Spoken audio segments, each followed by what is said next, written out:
I've just been handed an urgent country music news story, and I need all of you to stop what you're doing and listen. Not news, but an op-ed. They're calling it The Truth. But that might just be the funniest lie in Nashville right now.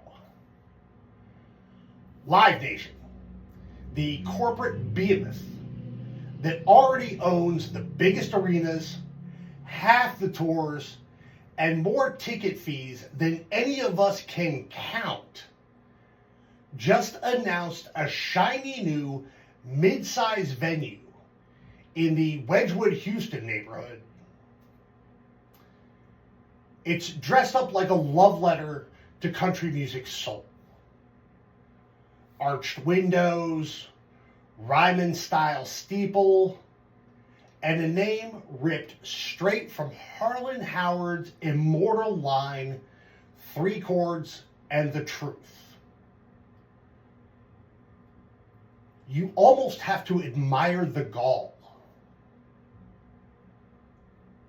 According to Live Nation's Sally Williams, The Truth will be a place, quote, where raw, honest music meets world-class production.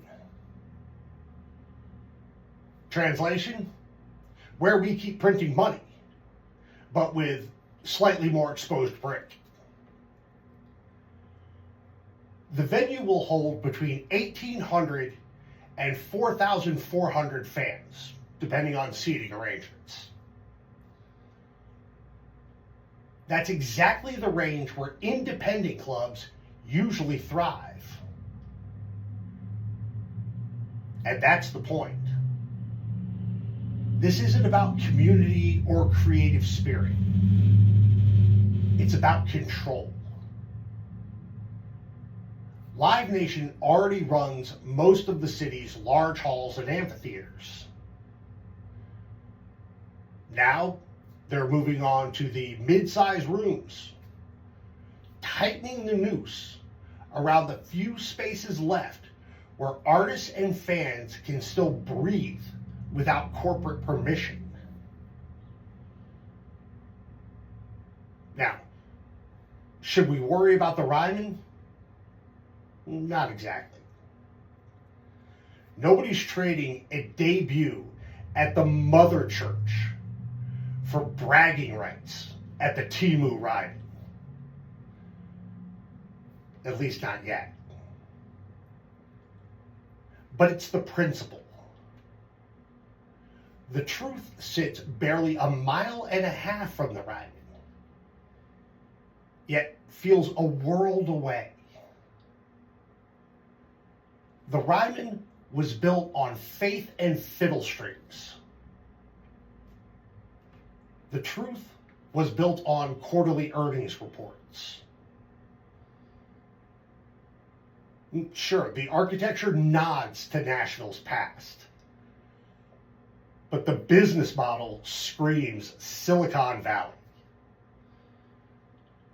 Vertical integration, market capture, total dominance.